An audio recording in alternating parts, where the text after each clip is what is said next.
कि एमसीडी में दबदबा किसका? आम आदमी पार्टी का दबदबा है मैडम। कि एमसीडी का काम होता है साफ सफाई, लोगों की सुविधाएं, और वो सुविधाएं आम आदमी पार्टी दे सकती है, भाजपा कभी नहीं दे सकती। और दिल्ली में जितना भी काम सर्वे हुआ है या तो कांग्रेस पार्टी ने किया है, अदरवाइज जो किया है सिर्फ आम आदमी पार्टी ने किया है। पिछले चुनाव में केजरीवाल जी ने कहा था कि हम 24 आवर्स वाटर प्रोवाइड करवाएंगे कॉलोनियों में, कॉलोनियों को पक्की करेंगे। आज तक मुझे देखने को नहीं मिला ग्राउंड लेवल पे। काम तो नहीं हो रहा, ये बात तो फैक्ट है। दिल्ली वाले परेशान है। तो रोजगार की दिल्ली की एम्प्लॉयमेंट एक्सचेंज बंद पड़ी है कई वर्षों से, ना तो उसमें कोई रोजगार किसी को दिया गया, और अगर आज तक रोजगार मिलता है तो सिफारिश से मिलता है, जो कि ऑलरेडी बीजेपी के खुरगे जो सरकारी पोस्टों को लेके बैठे हुए हैं, अगर उनकी जो ढंग से ऑडिटिंग कराई जाए तो उन्हीं के सगे संबंधी पाएंगे जो उन पोस्टों पे बैठे हैं, जो अभी रिक्रूट हुई है। कि आज निर्मला सीतारमण जी को अपने पद से इस्तीफा दे देना चाहिए, क्योंकि जो जीडीपी ग्रोथ जो कांग्रेस के टाइम में था और जो आज बीजेपी के दौर में है, जमीन आसमान का अंतर है। जो अमेरिकन के न्यूज़पेपर में पब्लिश हुआ था कि दिल्ली के अंदर 2 लाख से ऊपर मौतें हुई कोरोना के टाइम में, क्या बीजेपी सरकार मुझे बताएगी कि उसने कितना मुआवजा कितने कोरोना के जो पीड़ित हुए थे उनको बांटा है?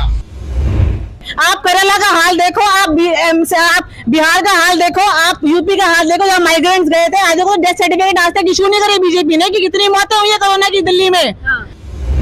सरकार के कार्यकर्ता कौन? बीजेपी। इलीगल कंस्ट्रक्शन कौन करवाए? बीजेपी। घूसखोरी कौन करे? बीजेपी।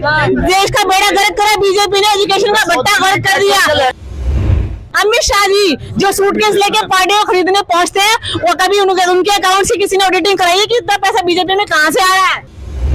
ये वही सरकार है मोदी जी की, जो कि रोड पे ये कह के उतरी थी कि जी मेरी रसोई गैस, मेरे रसोई की स्थिति बिगाड़ी किसने?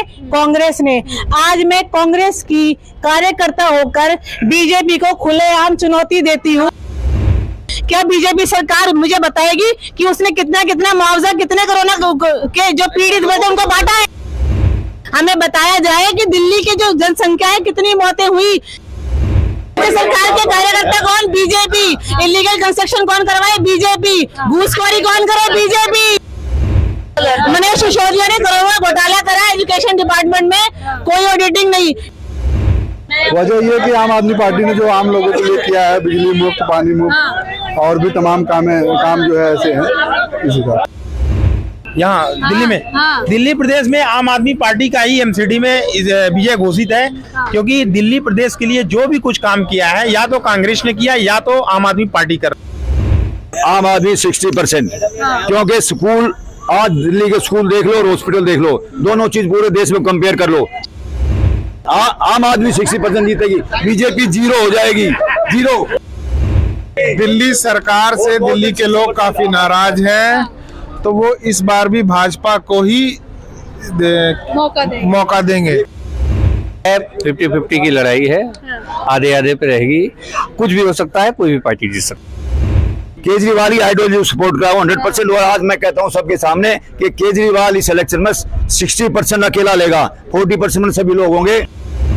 लोगों को लिए रहेगा कि किस कैंडिडेट से उनकी ज़्यादा नज़दीकियाँ हैं, कहाँ तक वो जल्दी पहुँच पा रहे हैं। पार्टी से ऊपर इस बार दिल्ली सोच रही है। उन्होंने इतने बिजली का काम अच्छा किया है, स्कूल का काम अच्छा किया है, और जो भी वर्क होता है वो जनता के सामने जाते हैं, इसलिए उनका वर्चस्व ज्यादा रहेगा। आम आदमी पार्टी का दबदबा है मैडम, और आम आदमी पार्टी ही इस बार आएगी, क्योंकि कारण पब्लिक को काम चाहिए, और काम इस हिसाब में कि एमसीडी का काम होता है साफ सफाई, लोगों की सुविधाएं, और वो सुविधाएं आम आदमी पार्टी दे सकती है, भाजपा कभी नहीं दे सकती, क्योंकि ये हम वहाँ पे ये देखते हैं कि हमारी गलियों में काम नहीं हो रहा, सड़कें टूटी हुई हैं, या कुछ काम के लिए अगर बोलते हैं तो पार्टी वाले नहीं सुनेंगे। जब आपका एक कैंडिडेट हो उससे बात कीजिए। काम तो नहीं हो रहा, ये बात तो फैक्ट है। दिल्ली वाले परेशान है। बीजेपी सरकार ने कितना मुआवजा दिया? RTI लगा ले, पता चल जाएगा। पीएम मोदी को लगाए, जिसने आज तक नीरव मोदी को गिरफ्तार नहीं कराया। आज कम से कम शमशान का रिकॉर्ड ले लो आप, वहाँ 2 पर्चियां कटी हैं। जब वो मिला है जलाने के लिए सामान, तो आप पर्चियां कटी हैं। आप देख लो कितनी। सारा काम आप गड़बड़ कर रही है, आप कुछ कर नहीं रही है, सारा फंड रोक के रखा हुआ है। आम आदमी पार्टी जब से बनी उसने कहा कि मैं न तो गाड़ी यूज करूंगा न अपने विधायकों को सैलरी सारी चीज, लेकिन आज आम आदमी पार्टी सारे विधायक खुलेआम सैलरी लेते हैं, धार्मिक मुद्दों पर बात करते हैं, हिंदू मुसलमान में झगड़े कराते हैं।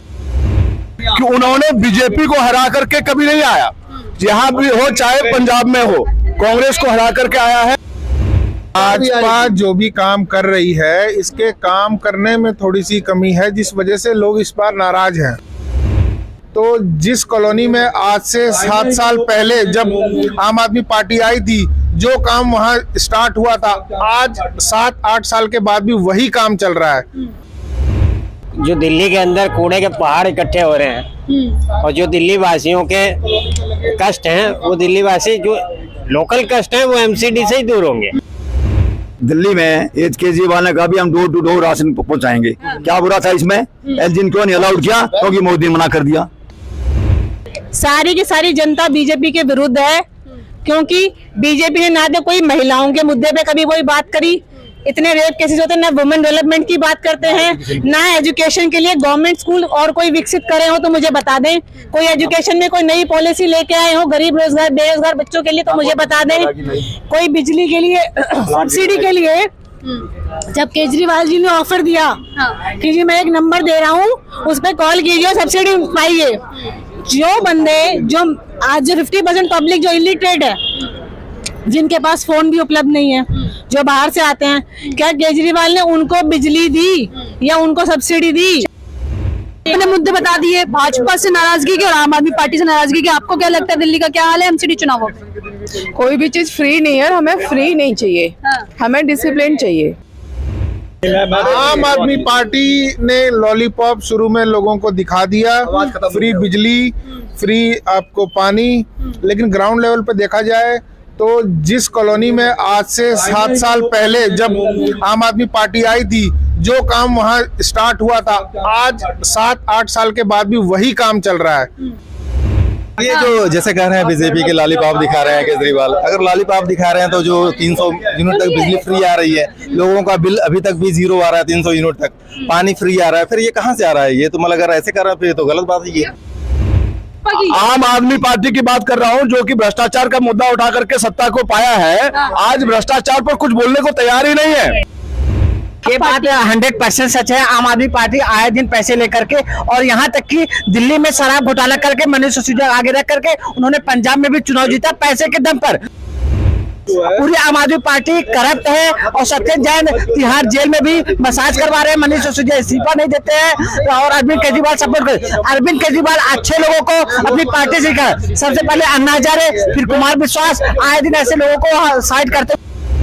दिल्ली में देखिए आएगी आम आदमी पार्टी, बीजेपी टक्कर में रहेगी लेकिन आएगी नहीं।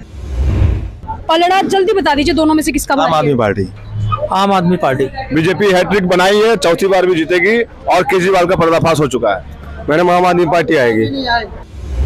इस बार बीजेपी को गहरी शिकस्त मिलेगी, वापसी करेगी कांग्रेस, और टक्कर ही आप और कांग्रेस के बीच। बीजेपी तो है ही नहीं लड़ाई में, बीजेपी फेवर करते। मैडम आम आदमी 60%, क्योंकि स्कूल आज दिल्ली के स्कूल देख लो और हॉस्पिटल देख लो, दोनों चीज पूरे देश में कंपेयर कर लो, और बीजेपी 60, आम आदमी 60%। बीजेपी क्यों निकल नहीं, आम आदमी 60% जीतेगी, बीजेपी 0 हो जाएगी, 0।